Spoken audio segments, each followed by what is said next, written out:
Hi guys! Welcome to Petit Adventures channel, Drivers. So ayan na nga po, from home visit, house to house, yung mga kalabog na sinasabi ko, may group pictures, and may meeting, nagkaroon ng meeting, at ayun na nga, tapos na po kami sa home visit at muli kaming babalik sa borders, sa mga tent. So ayun nga po, may 3 pong border from Dubai to Abu Dhabi, at ayun po ang Sedera, Al Faya, at Shuaib.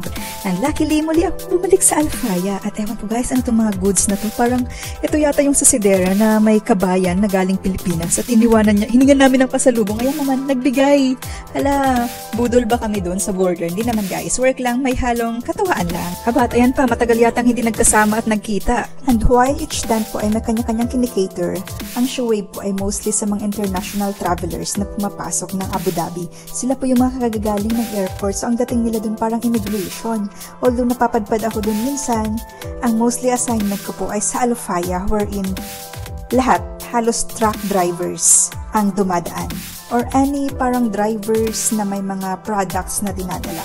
And mostly mga 18-wheeler. Ay naku guys, nakilala ko yung mga ibang pangalan ng mga sasakyan nun.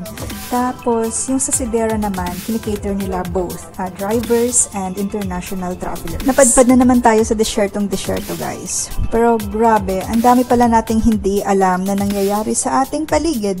Kumbaga, nakafocus lang tayo sa mga sarili natin. Pero dito sa work na to, sa tent na to, sa Al Faya, nakasalumuhan namin ang mga drivers natin, mostly truck drivers natin, at yun ang ikukwento natin mostly sa video na to. At ito na nga po, syempre hindi naman natin kalahi lahat yung mga truck drivers, and ewan ko nga, parang yung iba sa kanila, no read, no write. Hindi ko alam guys kung paano yun, pero siguro naman sa letters nila or sa salitaan nila, alam nila, pero grabe, yung skills nila sa driving, doon ka naman matatouch. Kasi parang alam mo kawawa sila, kaya talaga nung nag-work ako sa kanila, kapag ako yung nagsaswab sa kanila, dala ng awa, never ko silang inaway. Kasi kawawa, hindi na, minsan kaaway-away din sila kasi guys. Pero, ayun, hindi ko talaga sila nagawa. Kasabay ng camel.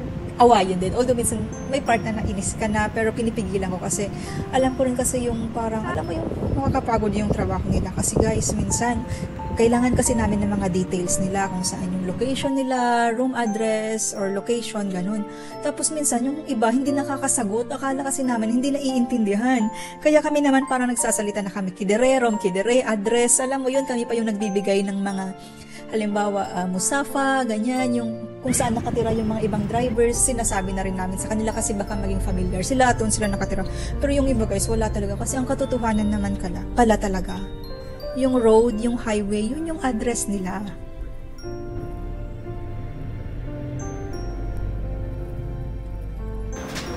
Nagets ninyo yun guys, parang nung na-realize ko talaga na ganun, ay ganun pala sila, wala silang mga bahay na. Kasi usually, doon sa mga malalaking truck, doon na sila natutulog. Siguro may mga ano na rin sila doon, may mga lutuan. Kasi nagta-travel sila, nag-cross country pa sila, yung iba papuntang Saudi, papuntang Kuwait, papuntang Yemen.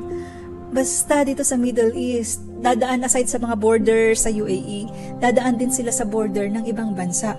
Kung kaya talagang doon na sila nakatira sa road, sa mga highway. So ayun guys, saludo rin talaga ako sa ating mga truck drivers. And of course, pag-pray na rin din po natin sila sa mga safe travels. And alam nyo, kapag bumabiyahe ako ng gabi, pag mula sa city, pabalik dito sa western region lately, naalala ko yung mga truck drivers namin sa Al Faya. Tapos, kasi kapag gabi na, nakastop na lang sila sa daan. And ayun, sa daan, sa gilid ng daan, sa desyerto. Tapos ayun, sabi ko, ay matutulog na sila. Tapos bukas magre-resume na naman sila ng mga biyahe nila.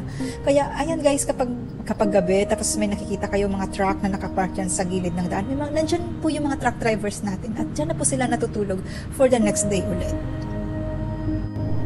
So, ayan lang guys. So, sana may mabuti naman kayong namarites mula sa video na to at mula sa Al Faya Road. And usually guys, may mga food naman kasi kaming supply doon. Binibigay na rin namin sa mga drivers natin. Yung iba alam na rin nila, kana, hihingi na rin sila ng kana, which means food. And one thing I've learned for sure is the Volvo FH12. Volvo FH12.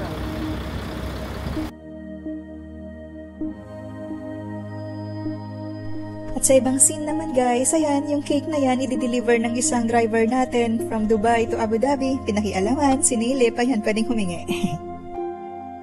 And ayan si brother, buti pumayag magpa-picture kasi tuwang-tuwa ko sa pakol niya. Yung sa sombrero niya ba?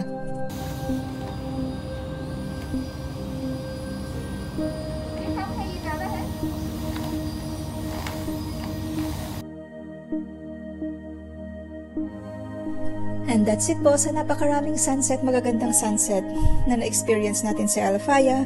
Thank you pa rin sa isang safe travels ulit at sa magandang room na uuwian as usual. At usually nababanggit ko yun ng paulit-ulit dito na sobrang grateful talaga ako. And glimpse lang po sa yung scenario naman kapag pauwi na kami sa hotel. Ayan, yung ibang group naman, libaw na una na sila nakauwi. Ayan, yung mga laundry nila nakalabas na, tapos nakasabit naman yung mga food. Ayan guys, yung buhay namin. Parang, diba, napaka-grateful din talaga sa gobyerno na napaka-supportive. And mula sa tent, pauwi na naman po kami. And as usual, tutulog ka lang or uuwi ka lang. Ayan na po, abangan po yan, nag-i-empake kasi pupunta po kaming Ruways.